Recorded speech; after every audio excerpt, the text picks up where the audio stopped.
Good morning. Good morning, everyone, and it's good to see you all here today.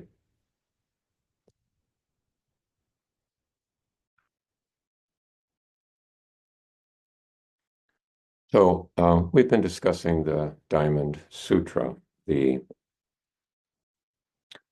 Paramita Vajra Chedika Sutra, the sutra to cut away illusions, to cut away those hindrances that may interfere with us following the Buddha way.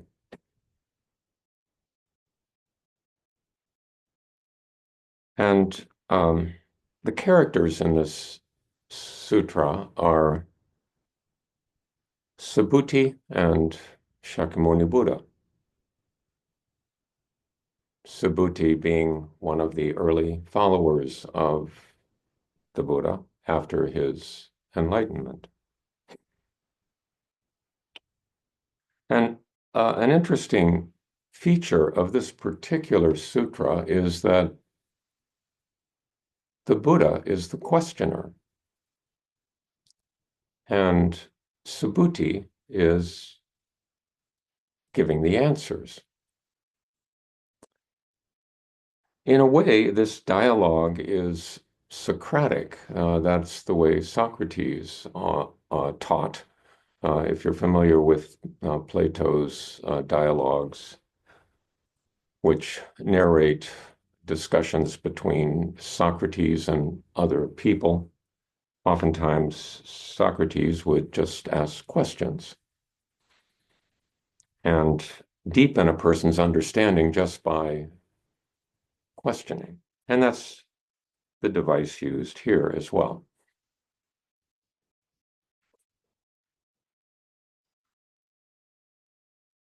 So, in this very short section of the Diamond Sutra, Subhuti asks a question, or I'm sorry, the Buddha asks a question and Subhuti gives a response. The section goes like this in entirety. Subhuti, what do you think? Has the Tathagata attained the supreme awakening? Has he something he can preach? Subhuti responds, World honored one, referring to the Buddha. As I understand the teachings of the Buddha has no doctrine to convey. The truth is ungraspable and inexpressible. It neither is nor is not. How is it so? Because all noble teachers are exalted by the unconditional.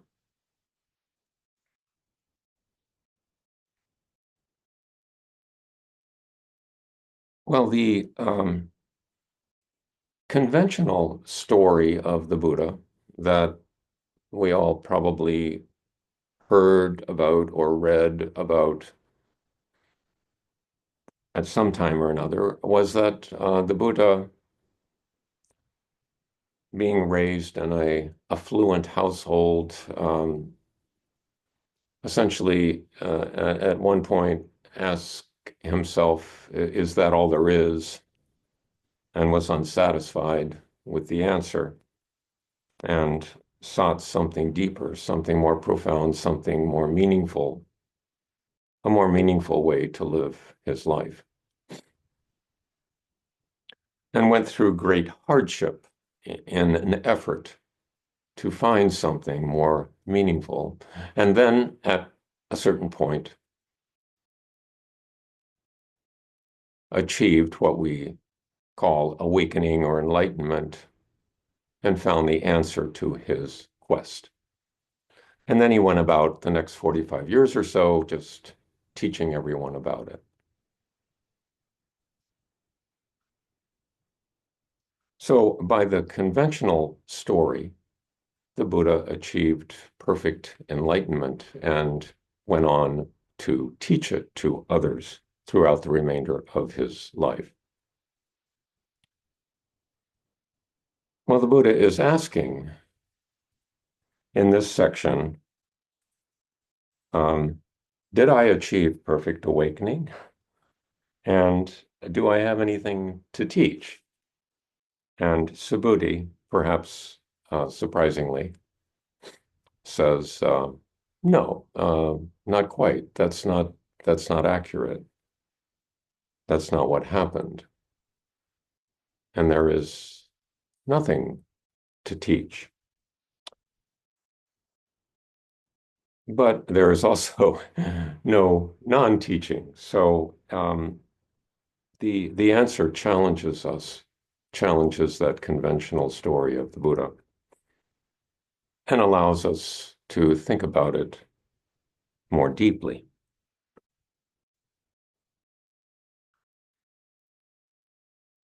So there are a couple commentary notes on this section that I think are very nicely written, and I would like to share them. The first is that of Mu Song um, in his text about the Diamond Sutra. And he says, the Prajnaparamita, the perfect complete enlightenment, perfect complete wisdom, being wisdom beyond words, is a truth that can only be intuited, not intellectually grasped. A Buddha does not teach a doctrine as an a priori belief system. Hence, the Buddha has no doctrine to preach. The caution here is to not set up Dharma as an object of knowledge that can then be conveyed to others. The human mind is easily infatuated with what it thinks it knows and tries to establish that knowledge as a statement of truth. He goes on a bit later. The noble teachers are exalted or ennobled by their experience of the unconditioned. Here, the unconditioned is equated with emptiness. All noble teachers have tasted this emptiness, but as it cannot be put into words, the words that they teach are used as a skillful means, pointing to the possibility of reaching the unconditioned beyond dharmas and no dharmas. So that was Mu Song's commentary on this section. And next, I would like to read a commentary by Thich Nhat Hanh on the same section. The notion that things can exist independently of one another comes from the perception that they have a beginning and an end, but it is impossible to find the beginning or end of anything. When you look at your close friend, you may think that you understand her completely, but that is difficult because she is a river of reality, a river of reality. In every moment, dharmas that are not her enter and leave her. Phenomenon, in other words, affect her at all times. You cannot take hold of her. By observing her form, feelings, perceptions, mental formations, and consciousness, you can see that she is here sitting next to you and she is elsewhere at the same time. She is in the present, the past, and the future. Your friend, the Buddha, Subhuti, and a rose cannot be grasped because they have no beginning and no end. Their presence is deeply connected to all dharmas, all objects of mind in the universe. The word dharmas here being used to describe objects of the senses, phenomena, including thoughts, but also things we separate out like um, tables and chairs and forks and spoons. The Thich Nhat Hanh prepares us for this, and you notice he refers to a rose here.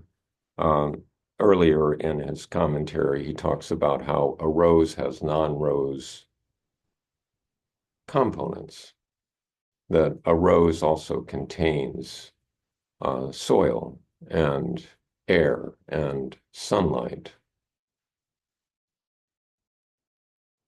So it is not a separate essence, but a combination, a culmination of causes and conditions that we separate out and call a rose. And he indicates that this refers to other people as well, as being a culmination of causes and conditions constantly in flux that we separate out and call perhaps our friend.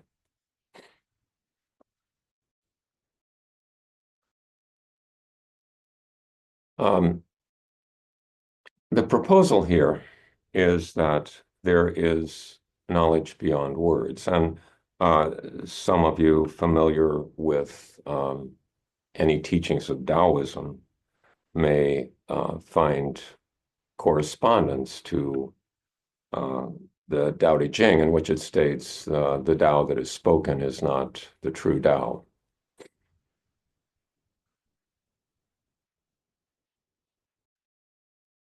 The So it is really a is proposing something that is not rationalism. Rationalism is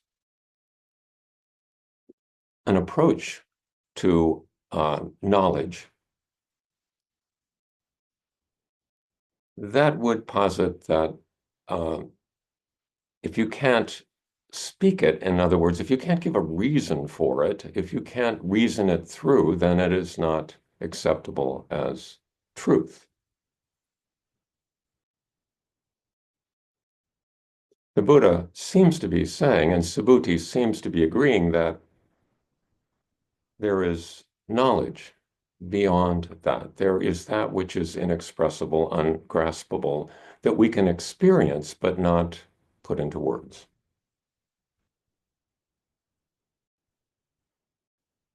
which one might call mysticism. But I think the Buddha guards the difficulties which could be associated with relying entirely on our experience by indicating that we need to constantly be on guard and check and make sure that our experience is leading us in the right direction, is leading us in a way that is beneficial, is leading us away from causing suffering for ourselves and others. In other words, the teachings can serve as a signpost to help direct our experience. The ethical teachings in Buddhism can serve as such a signpost. The teachings of the Buddha, the Eightfold Path, talking about right view and right intention, right speech, right action, right livelihood, right effort, right meditation, right concentration, are signposts. The Buddha trying to help us move in the right direction, but the signpost is not the destination.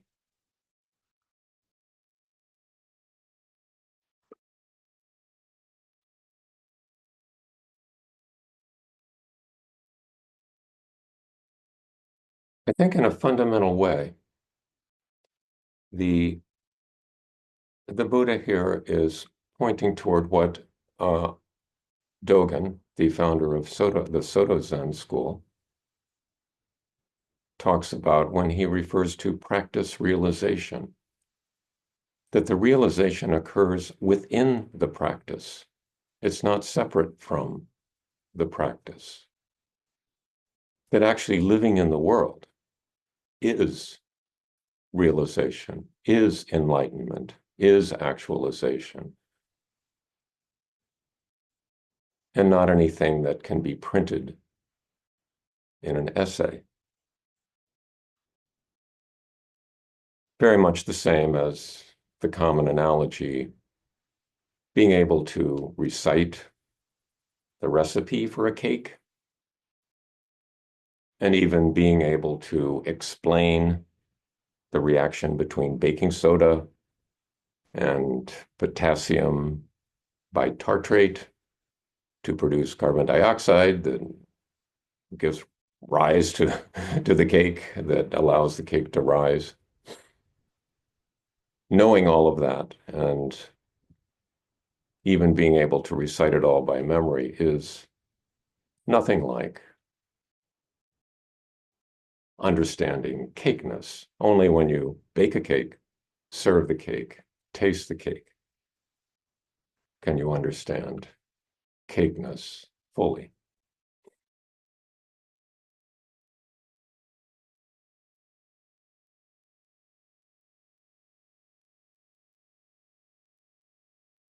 Some of you who are familiar with other religious traditions, and my knowledge is very limited in that respect, but I know some of you may be more familiar,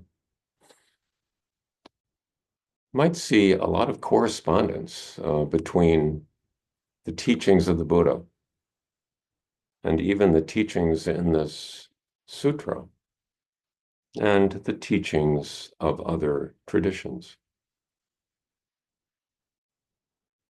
There are certainly differences among these wisdom traditions, but there are many correspondences.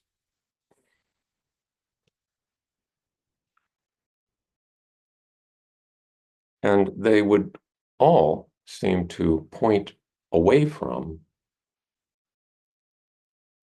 many of the things we see happening around us. And one thing that I've wondered about, and I'm sure you have as well, is with all of this, with all these wisdom teachings available, and having had them available for centuries, millennia, why is it that otherwise well-educated people seem to promulgate atrocities,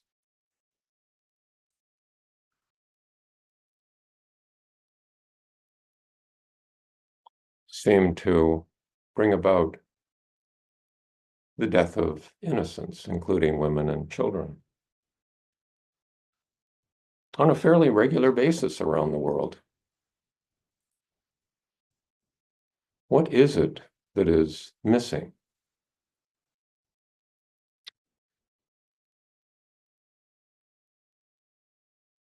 And all I can come up with is that there may be just a reluctance to, having heard these teachings, being aware of these teachings,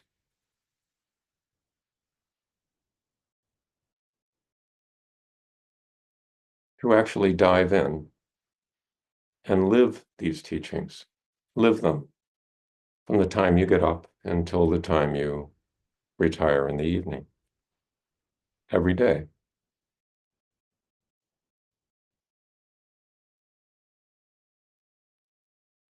There may be competing interest.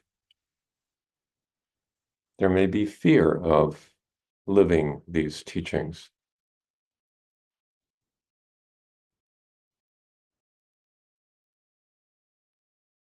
But until diving in and learning to swim with the current,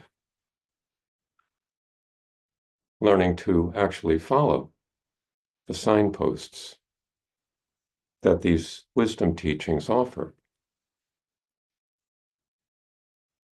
They really have very little value.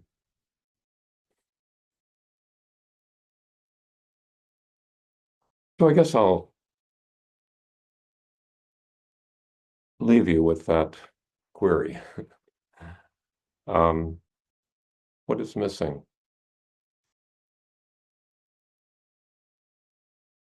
Why do humans have so much trouble? And we'll go ahead then and break out into groups, and I'll rejoin you in a few moments. Thank you very much for listening today.